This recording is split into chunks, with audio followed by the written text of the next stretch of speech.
Greetings. This is my first attempt at what I'm going to call the director's address. I figure we'll do these occasionally.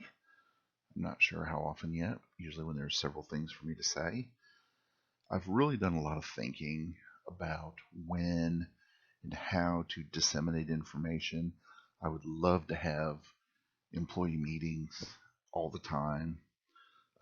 When I was a frontline supervisor, I had meetings with my staff no less than once every 2 weeks. And then when I stopped being a frontline supervisor and I went back to just being a staff member, I really was upset that they stopped doing those regular meetings. The problem we have at our district is only 4 to 5, 6 people were showing up at the meetings. A lot of have part-time jobs. A lot of people work all night or are just too tired to stay. So basically, it was whoever was on duty got the message, and nobody else got the message or their input. So I kind of went away with the meetings. I've done a lot more on the toolkit. I've tried to be more proactive on the toolkit, but I still want to be able to at times talk to you and get this addresses out to you. I'm going to try to keep them 10 to 15 minutes. They will be a requirement for all staff to watch at their next shift, and I'm going to try to make these also where you can review them again in the future if you want to. I do like to write the newsletters. I like to do things like that. I love to write. The problem is when I write stuff, it's usually off the cuff, and people read into things that I say, or they read between the lines, or they try to interpret. Well, this is what he meant when he wrote that. And I kind of get the feeling every time I write a newsletter that I get the pitchfork and the torture and the torches treatment. So I really don't want to do that. I want to try to avoid that.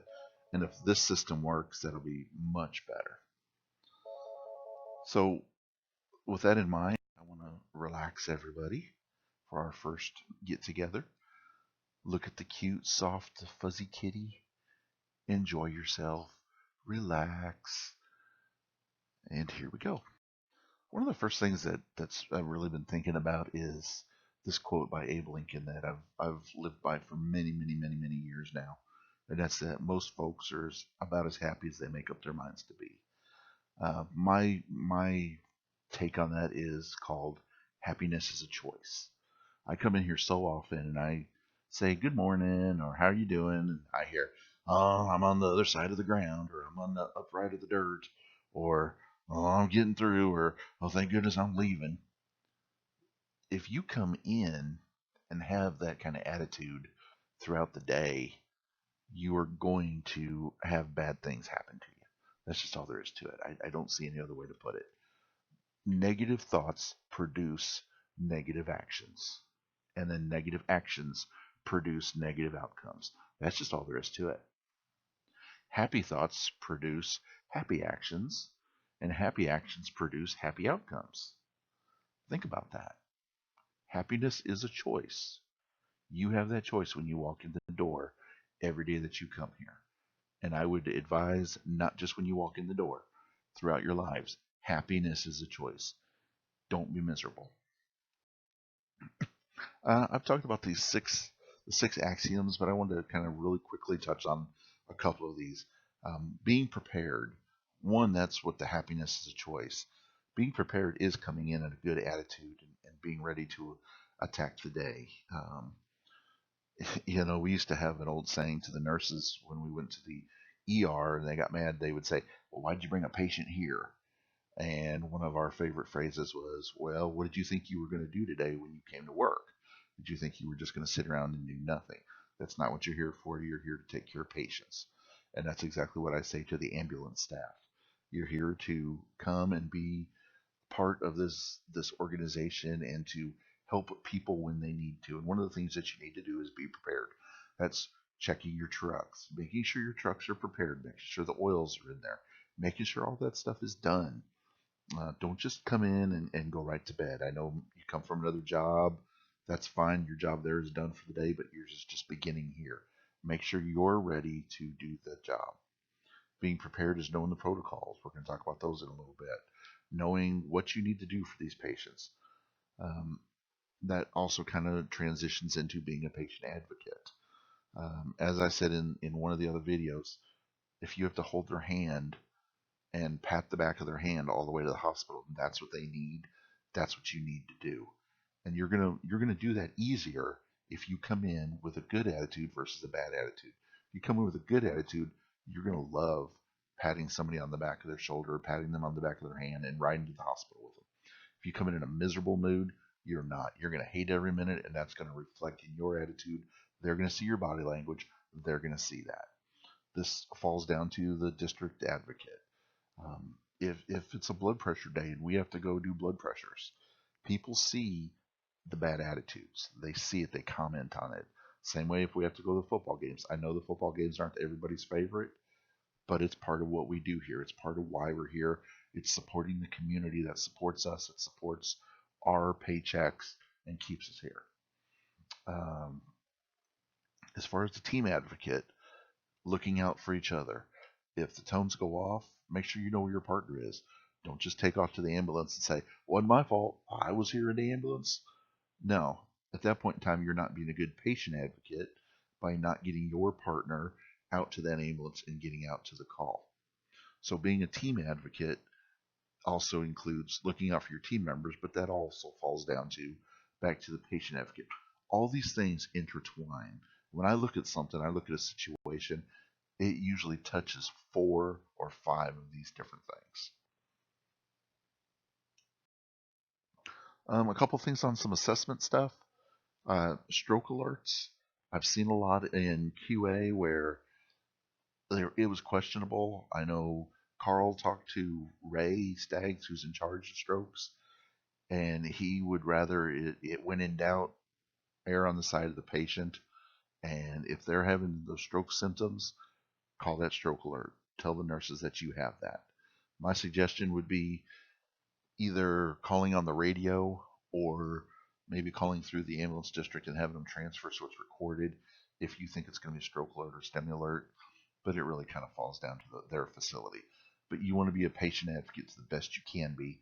Give them that opportunity and let it fall down to Mosaic on those if they don't uh, do what they're supposed to do. STEMI alerts the same way. Um, let them know what's coming in. Even if you're looking at a strip and it says STEMI on it and you don't think it is, call the hospital and tell them. Say, hey, my doc in the box is saying STEMI. The patient's not really showing signs of that, but this is what it is. From what I understand, you don't have to say the physical words STEMI alert, stroke alert. That's up to the nursing staff to interpret what you've got, and they can call those themselves. Altered level of consciousness. I wanted to talk about this. I see a lot of patients that have a decreased level of consciousness that are not getting blood sugar checks. Then I see a lot of patients that are conscious alert oriented times 4. You start an IV, you check the sugar anyway. There's no reason if they have an altered level of consciousness that you don't check the blood sugar. I don't see any reason. If they're normally totally not alert and totally out of it, I can understand that. But then it should be documented that they're normally like that. And this is totally usual for them. Anything that's out of the norm in an altered level of consciousness should have a blood sugar check. That includes seizures. Even if you think it's a drug overdose, it's an altered level of consciousness. It needs a blood sugar. And if you're checking for an altered level of consciousness, it needs to be in the narrative of that blood sugar. The other thing I see is we we bought stair chairs for a reason. They're not just used for stairs. There are many wheelchairs that can go into the house. They're pretty easy to manage. They're quick, light, and easy. If you haven't used them, use them a couple times. They're awesome. We don't need to be walking respiratory distress people. We don't need to be walking people with chest pain. We don't need to be walking people that say, well, I have a foot injury.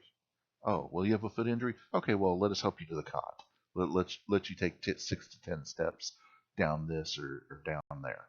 So my suggestion to you is if you have a patient that probably should have used the stair chair and you don't, you need to have a good reason because that is something we look for in the QA. why wasn't a stair chair used when it could have been used?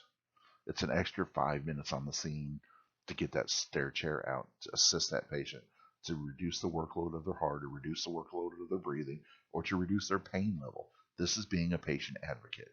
This is what we should be doing.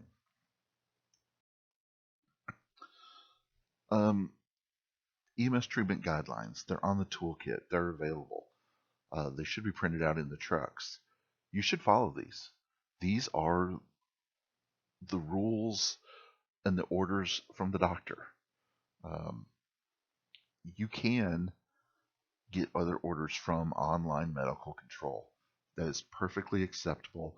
I'm 100% behind you. If you want to call every time before you do something and call online medical control, you have permission to do this.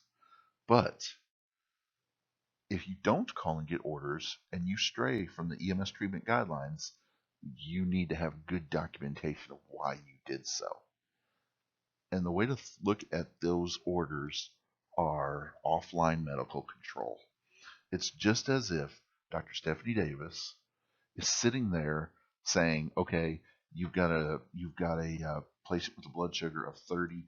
Go ahead and give 25 grams of dextrose, or 12 to 25 grams of dextrose." That's the same thing as her doing that. Would you look at her if she said that to you face to face and said, "No, I don't want to do that. I'm going to give 100"?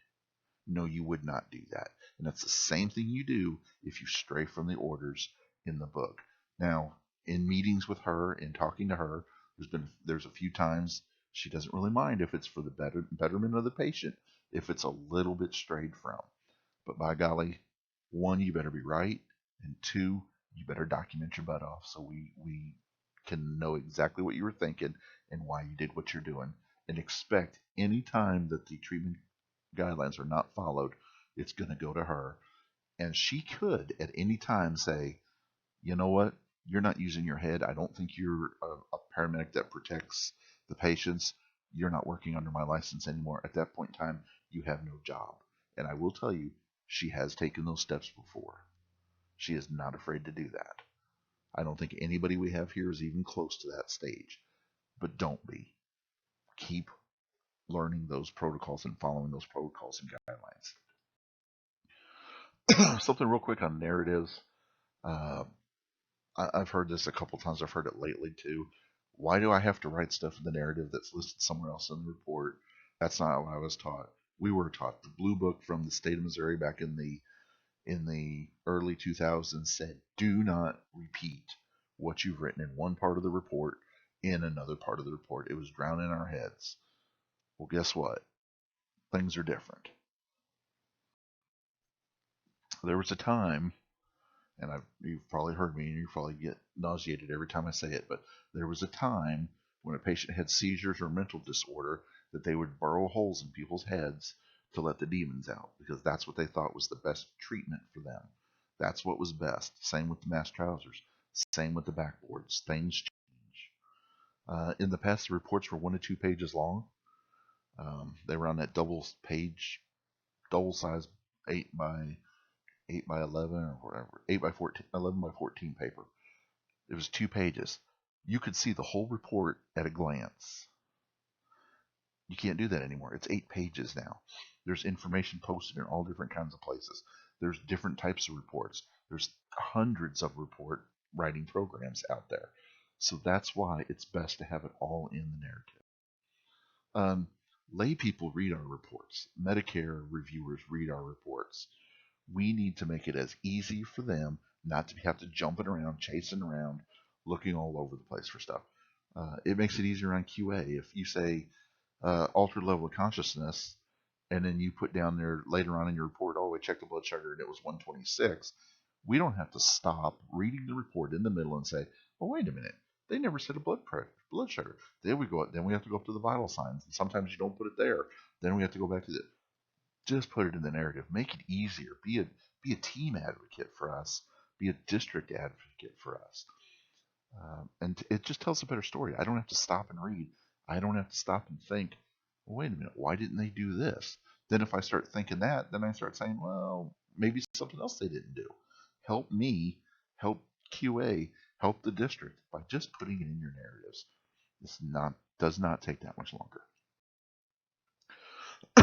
I am starting a professional improvement program, so to speak. Um, Sometimes during QA, I see things that we can just send back to you and say, hey, you should have documented this a little better or such and such. But then there's other times when I see, oh my gosh, I can't believe this report was written this way. Sometimes I see treatments that weren't right. Sometimes I see treatments that are wrong. So I'm trying to be in an educational manner. I'm trying to be uh, helping. So some of these different methods we're going to use some mock trials.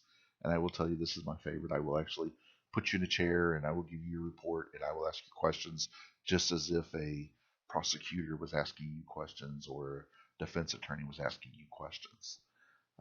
Prove me wrong challenge. That's going to be, I'm going to give you this, I'm going to give you what you did, and I want you to tell me why that I think you did it wrong.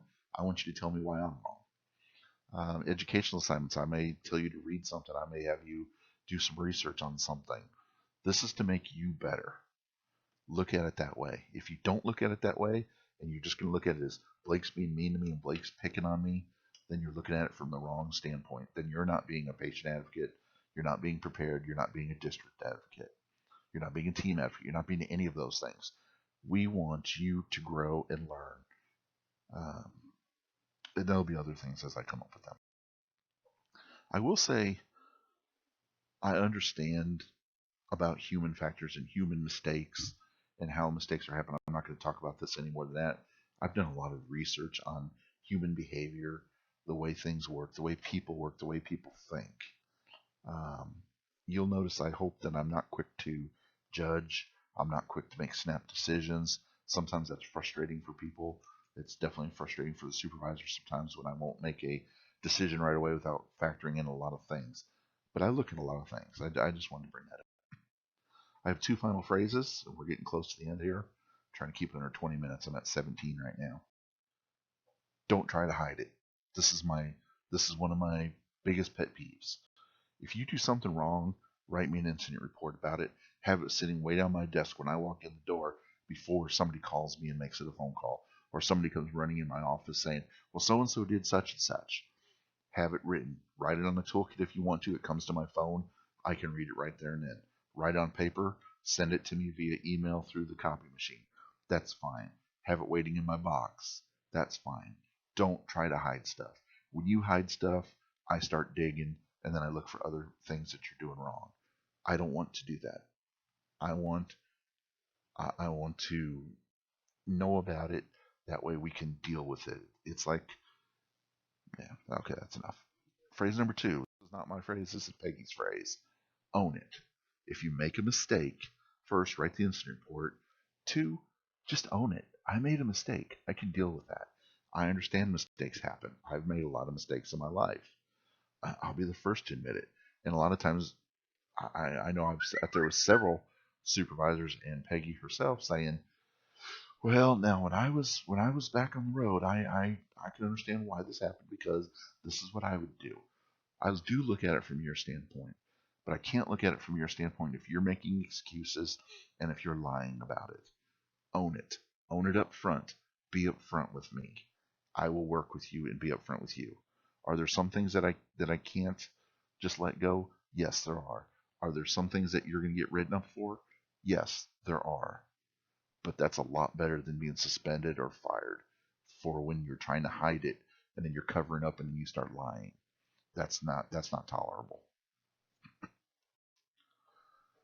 I hope that this is a positive uh, medium.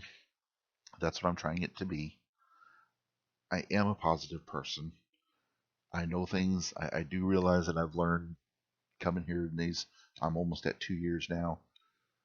I've learned that things aren't as easy in this job as I thought they were. It's not just dotting I's and crossing T's or making systems. I am very good at that. It's dealing with incidents. It's dealing with things that come up. Um, that takes a lot. And I do want us all to work together on these things. I do want it to be positive. I want you to enjoy working here at Andrew County Ambulance. That is one of my goals.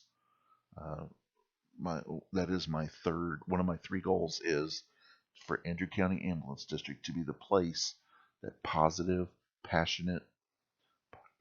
positive professionals want to be at. If you are a positive, passionate professional, I want you here. If you are not a positive, passionate professional, come and talk to me. Tell me why you're not. And let's work towards getting you to that place. Because that is what I want here. I want positive, passionate professionals. It is that simple. I am all about patient care. It's ultimately about patient care here. I love talking, visiting with patients, working with patients. Do I like necessarily all the medical stuff and starting IVs and intubating and stuff? Yeah, I've been doing that for 20 years. I've had my share of it. At one of the third, it's about the third busiest service in the state, third or fourth. So I've done that, but I still love the patients and care about the patients. And that's what I want here. People that do that. That's what we're going to build on. That's what the future of Andrew County is. People that want to just be over the top with patient care and being patient advocates and all the other axioms that we have. All right, I ran a little long. It's going to end up being 22 minutes. I'm sorry. Thank you so much. If Give me your feedback. There's all kinds of methods. Tell me what you think of this method. I would love to hear feedback or things you would like me to say in these. Um, I'm a few days short of 2 years. It's been an awesome ride so far. I'm looking forward to many, many more years of making Andrew County great. Thank you very much.